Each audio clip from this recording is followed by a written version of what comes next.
သားတို့သမီးတို့အားလုံးမင်္ဂလာပါဒီတစ်ပတ်ဒီချက်ပြောပြမယ့်ပုံမြင်လေးရဲ့နာမည်လေးကတော့ဝက်ကလေး၃កောင်လို့ခေါ်တယ်။ပုံမြင်လေးလည်းဝက်ကလေး၃កောင်နော်။စပြီးတော့နားထောင်ကြည့်ကြမယ်။ဝက်ကလေး၃កောင်ရှိတယ်တဲ့။ပထမဝက်ကလေးကကောက်ရိုးအိမ်လေးဆောက်ပြီးတော့နေကြတယ်နေထိုင်တယ်။ဒုတိယဝက်ကလေးကတော့ဝက်လုံးလေးနဲ့အိမ်ဆောက်ပြီးတော့နေတယ်။တတိယဝက်ကလေးကတော့တလုံးလေးတွေနဲ့အိမ်ဆောက်ပြီးတော့နေတယ်တနေ့ကျတော့ပထမဝက်ကလေးရဲ့အိမ်ကိုကြားစိုးကြီးရလာအဲ့ကြားစိုးကြီးရနေပြီးတော့ပထမဝက်ကလေးကိုမင်းရဲ့အိမ်ကိုငါဖျက်ပစ်မယ်မင်းကိုလည်းငါစားပစ်မယ်လို့ပြောတဲ့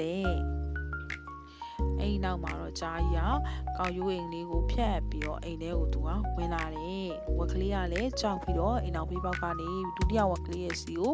ထွက်ပြေးသွားရတာပေါ့ဒုတိယဝက်ကလေးရဲ့ဝလုံးအိမ်လေးကိုရောက်ပြီးသူတို့ပထမဝက်ကလေးနဲ့ဒုတိယဝက်ကလေးကဝလုံးအိမ်လေးမှာကြားယူကြောက်လို့ပုံနေတာပေါ့အဲ့အချိန်မှာကြားစိုးကြီးကချက်ပြီးရောက်လာတယ်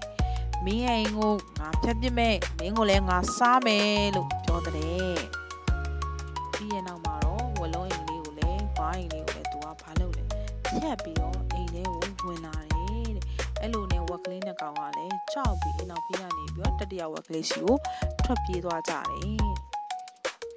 တတိယဝက်ကလေးရဲ့တစ်လုံးအိမ်ကိုသူတို့၃ယောက်လုံးရောက်နေပြီပေါ့အဲ့အချိန်မှာကြားကြီးရောက်လာတယ်